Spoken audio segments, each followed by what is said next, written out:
Damos la bienvenida a este nuevo episodio de He Dicho, el podcast de Ciudadanía Fémina. Y hoy coincide con la declaratoria del Día Nacional de las Sufragistas, este 16 de mayo, por primera vez tras casi 100 años, 80 años de hacer visible y también expandir su legado. Me siento muy feliz y les adelanto que tenemos una gran invitada. Es María Elena Vázquez. ¿Cómo estás? Muy bien, muchísimas gracias por la invitación a este espacio. Nos halaga y nos enorgullece que esté aquí. María Elena Vázquez es nuestra presidenta de Pro Competencia, pero además quizás es la historia que también, como casi la mayoría de acciones que hacemos las mujeres, quizá esté oculta, y es su gran labor que tuvo en el Tribunal Constitucional con la difusión y también la creación de metodologías para poder mostrar, ¿no?, lo que es el derecho de la igualdad, ¿verdad? Sí, sí, la verdad es que sí, la verdad es que es un tema que me apasiona mucho, el tema de la igualdad de derechos de las mujeres, por el cual tenemos que seguir luchando, porque sí, la Constitución lo prevé, pero está la igualdad formal, pero lograr esa igualdad material es un reto que todavía queda pendiente, es una tarea pendiente. Y bueno, durante el tiempo que estuvimos en el Tribunal Constitucional, que estuvimos desde su fundación, pues primero como letrada del magistrado presidente y luego como la primera mujer en dirigir el Centro de Estudios Constitucionales del Tribunal Constitucional, pues tuvimos la oportunidad de trabajar y de dejar definido ya las primeras 5 líneas de investigación del Centro de Estudios Constitucionales. Y dentro de esa, pues no podía faltar el tema de la igualdad.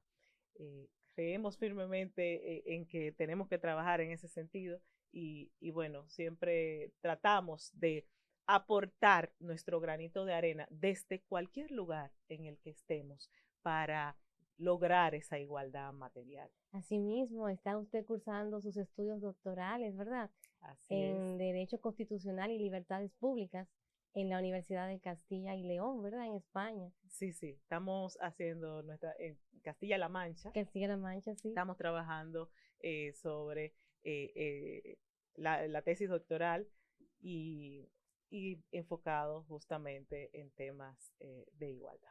Me imaginé. ¿Por qué el Día de las Sufragistas? ¿Por qué la Constitución? Habíamos conversado antes de cómo el movimiento sufragista fue más que un derecho, buscar el derecho al voto. Fue un movimiento de reformas amplias para las mujeres en todos los confines del mundo. Y que en nuestro país tuvo una primera mirada con la Junta Patriótica de Damas en 1920, y luego desde 1922 a 1939 con Petronila Angélica Gómez Brea y la revista Fémina, para luego finalmente en 1942 lograr una reforma constitucional de la República Dominicana que permitiese a la mujer votar, ¿no? La verdad es que sí, la verdad es que debo felicitarte Ay, gracias, públicamente por el trabajo de tesis doctoral gracias, en gracias. el cual reivindicas hasta cierto punto a Petronila Angélica Gómez Brea, porque la verdad es que sin desmérito de la labor de Abigail, el trabajo que hizo Petronila fue un trabajo que generó la zapata, por decirlo de algún modo, de ese movimiento, que como comentábamos antes, más que no solo se limitaba al tema del derecho al voto de la mujer, sino que con la difusión que realizó esta admirable mujer, pues también se plasmó y se encendió la llama para tratar de lograr y por luchar por otros derechos que de hecho, aunque ya, y hay que agradecerle a esas sufragistas el derecho al voto, pues se comenzó con esa llama para otros derechos que, bueno, algunos se lograron en 1978, cuando se igualó el derecho de la mujer con relación a los hijos, pero todavía quedan tareas pendientes, como por ejemplo en muchos lugares el tema del salario, la igualdad de salarios entre hombres y mujeres, y nosotros, bueno, qué decir en los temas de igualdad en acceso a los puestos de dirección y de poder en los cargos públicos. Ese es un tema muy interesante. En 1925, el profesor Frometa escribió Las mujeres dominicanas y los puestos públicos y hablaba de que no había que tenerle miedo a que las mujeres se incorporaran al trabajo y que contribuyeran, ¿no?, a lo que era toda la reforma de un país que había salido de la primera intervención estadounidense. En ese sentido, yo vi que usted hizo una tareita. Usted nos podría comentar cómo está el estatus de las mujeres en los puestos públicos. La verdad es que, bueno, lo habíamos comentado y yo siempre he criticado, soy una crítica del tema de que no hay una, no sé, no hay una sincronización, no, entre, bueno, voy a comenzar con el tema de la academia. Yo sigo en la academia. Sí. Y en la academia vemos que las aulas están llenas de jóvenes formándose. Y entonces, bueno, cuando vamos a las estadísticas de la ONE del 2022, casi el 70% de las estudiantes universitarias son mujeres. Así mismo. Las docentes son más del 74% de los docentes universitarios son mujeres, pero eso no se ve en las posiciones de poder. Y un ejercicio rápido, tenemos, por ejemplo, en ministras, hay 2 ministras mujeres de 23. De 23, exactamente. Tribunal Constitucional, sí, de 13 jueces, hay 3 mujeres. Suprema Corte de Justicia, de 17 jueces, hay 4 mujeres. Cámara de Diputados, apenas 44 mujeres, que son territoriales. Pero cuando vamos a los diputados nacionales, 0 mujer. Y así, cuando vemos esas estadísticas, nos damos cuenta de que a nosotras las mujeres nos falta mucho trabajo por hacer. Hay una lucha importante que debemos de librar para lograr esa paridad en las posiciones de poder, pero no porque seamos mujeres únicamente, sino porque tenemos una población femenina formada que tiene todas las capacidades para ocupar posiciones de poder y hacerlo bien. Pero eso no se limita a los cargos públicos. Igualmente, en los puestos de dirección a nivel privado, aunque con mejores números, debo significar, aún se continúa la mujer en posiciones de apoyo. Y tenemos que cambiar eso. Yo creo que el COVID dejó una experiencia muy interesante con relación a la labor que realizan las mujeres y cómo lo hacen.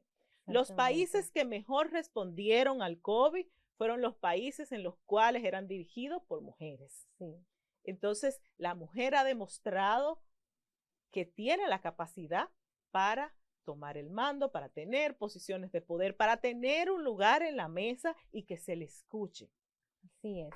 Y retomando eso del COVID, lamentablemente la situación de confinamiento de la pandemia, por lo menos a quienes estudiamos la lucha de las mujeres, el sufragismo, hizo entender más cómo esas mujeres, estando confinadas y sin derechos civiles y políticos, lograron una reforma a la Constitución y establecer una primera condicionante jurídica para las mujeres dominicanas en este caso.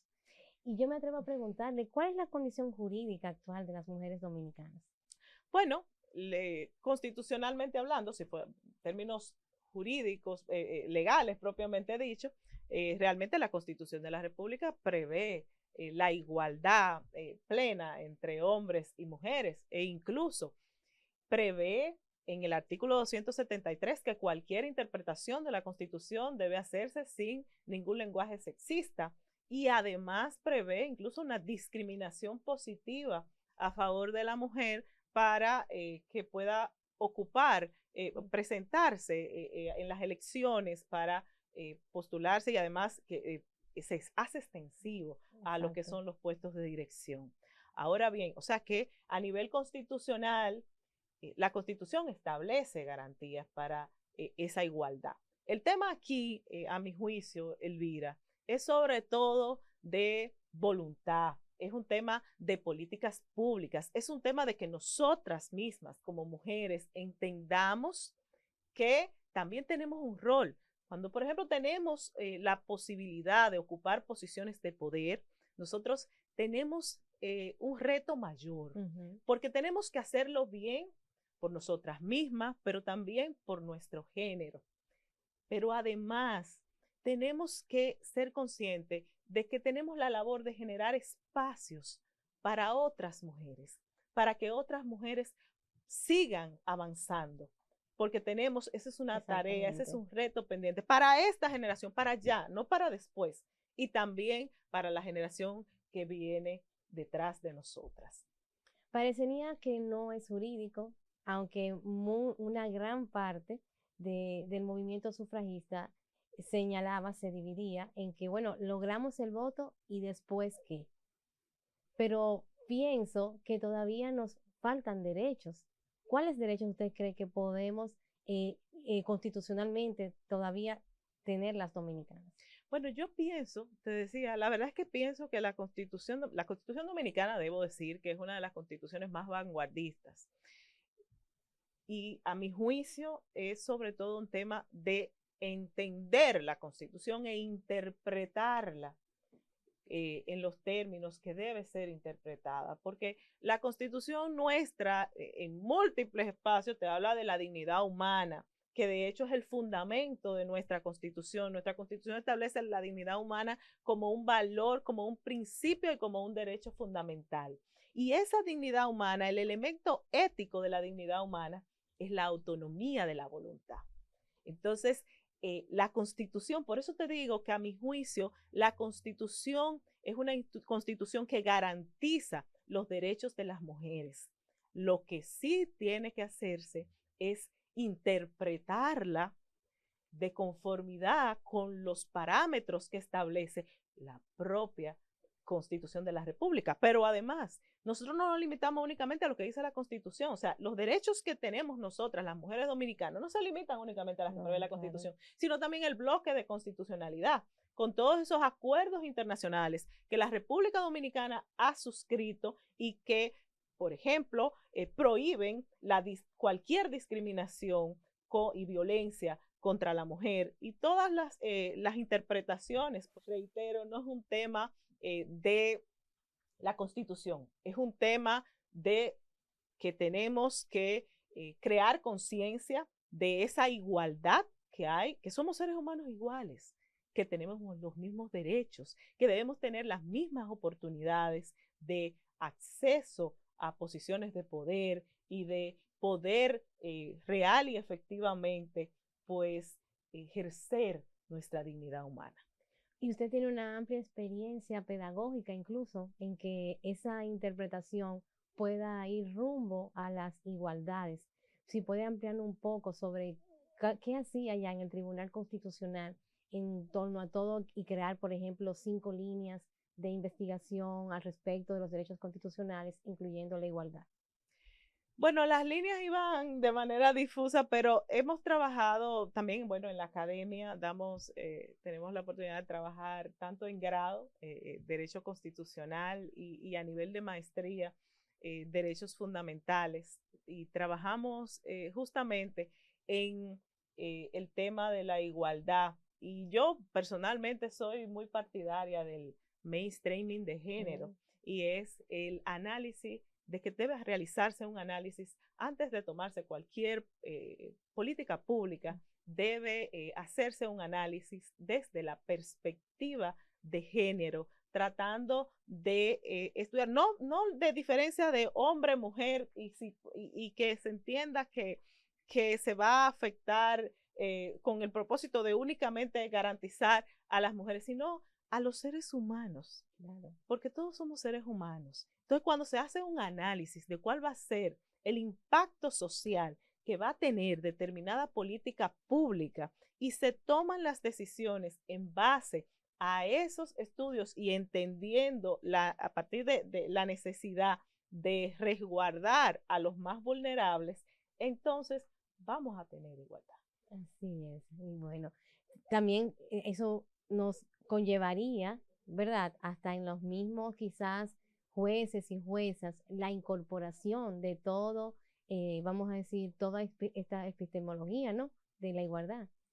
Sí, sí, pero es como te digo, es que la propia Constitución te dice que debe garantizarse, o sea, la interpretación en principio no puede ser sexista, pero además debe ser el principio de favorabilidad, que debe ser primar a la hora de interpretar derechos. Entonces, es un tema, por eso hablo de que es un tema de voluntad, de conocer la problemática, de asumirla y de nosotros como país comenzar a generar los cambios, cada uno desde el lugar en que se encuentre. Nosotros, por ejemplo, en Procompetencia, en junio del año pasado aprobamos las políticas de género en la institución, pero no solamente eso, en Procompetencia, por ejemplo, de 15 puestos de dirección, perdón, de 18 puestos de dirección, 15 están ocupados por mujeres.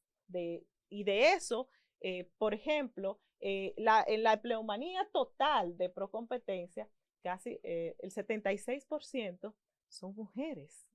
Entonces, es entender el rol, es cada uno desde la posición en que se encuentre, aportar su granito de arena para lograr esa igualdad y esa incorporación, porque y entender todos que tenemos hombres y mujeres, que somos seres humanos igual, educar en la igualdad, que por ejemplo que la labor de cuidado no solo debe dejarse a la mujer, porque ese es otro tema. Regularmente, la labor de cuidado, que es una labor que regularmente no se paga, se relega a la mujer y entonces resulta que la mujer dedica más horas a ese tipo de labores que a la labor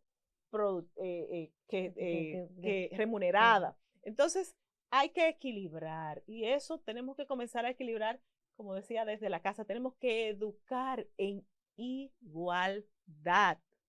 Que era una de las propuestas también de las amplias reformas de las sufragistas. A propósito, ¿cuál para usted fue el gran legado que tuvieron las sufragistas y en este caso las sufragistas dominicanas? Bueno, el legado de las sufragistas es invaluable. Y la verdad es que el haber conocido, porque la verdad es por eso te felicitaba, porque no desconocía, debo reconocer que desconocía la labor de Petronila Angélica Gómez Brea. Y estudiando, la verdad es que la labor de esta mujer fue increíble porque sentó esas bases, como decíamos, para que se produjera en el 1942 pues se reconociera constitucionalmente el derecho al voto.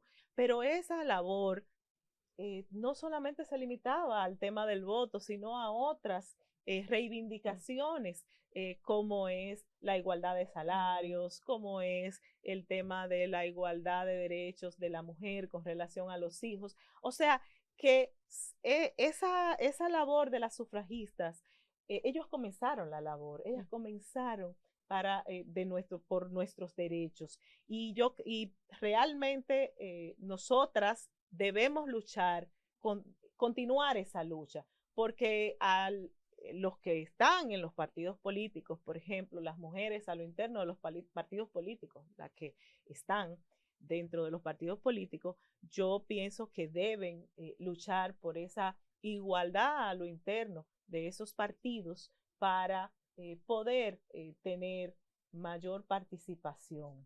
Pero nosotras, las que estamos fuera de la parte partidaria, debemos luchar entonces desde la academia, en nuestros hogares, en las instituciones en las que nos encontramos, por tener un espacio, por levantar nuestra voz, por abrir espacios para otras mujeres.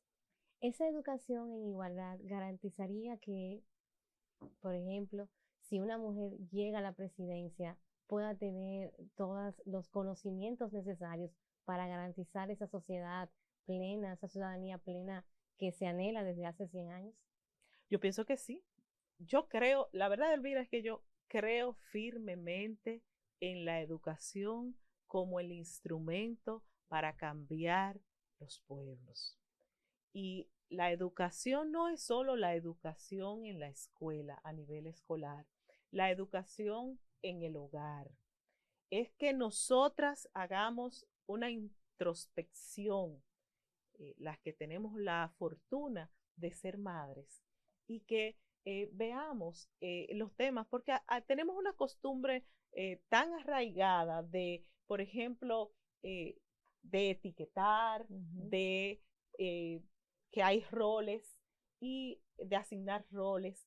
Y esas son cosas que debemos trabajar desde el hogar, pero también desde la academia y desde la parte empresarial. Por ejemplo, nosotros acá en República Dominicana hay determinadas, de hecho, se han hecho determinadas políticas para lograr la participación de las mujeres. Por ejemplo, con el tema de las MIPYMES mujeres, se ha querido impulsar a las mujeres a emprender y tienen una participación en las compras y contrataciones públicas. Y esto, esa participación o esa discriminación positiva, como se le llama, en favor de la mujer para que puedan participar en los procesos de compras y contrataciones, el propio Tribunal Constitucional ha dicho que no afecta a la libre competencia, porque lo que pretende es justamente, al igual que la cuota de género, pues permitir la incorporación a la vida económica y al desarrollo económico de las mujeres desde la parte de las empresas. O sea que tenemos que todos entender la lucha que tenemos pendiente, lo que es continuar esa lucha de las sufragistas, que este 16 de mayo, como bien decías al inicio, va a ser el primer año de que se va a celebrar el Día Nacional de la Sufragista, y tenemos que tomar la antorcha y luchar y continuar la lucha de esas valerosas mujeres. Muchas gracias. Antes de despedirnos, He Dicho es el nombre de nuestro podcast. Usualmente las mujeres sufragistas firmaban así sus artículos, He Dicho, como una muestra de autonomía, una muestra de que esa argumentación la habían hecho ellas, ¿verdad? Y que era lo que pensaban porque casi no tenían ni derecho a tener su pensamiento, ¿verdad? Claro. ¿Qué He Dicho usted nos concede? Precisamente cuando el país por primera vez conmemora esas primeras reivindicaciones de las mujeres dominicanas. He dicho que las mujeres tenemos derecho a ocupar espacios de poder. Fantástico. Y con ese dicho, queremos despedir este episodio y agradecerles su tiempo de haber venido aquí a este espacio, He Dicho, de Ciudadanía Fémina. Muchísimas gracias.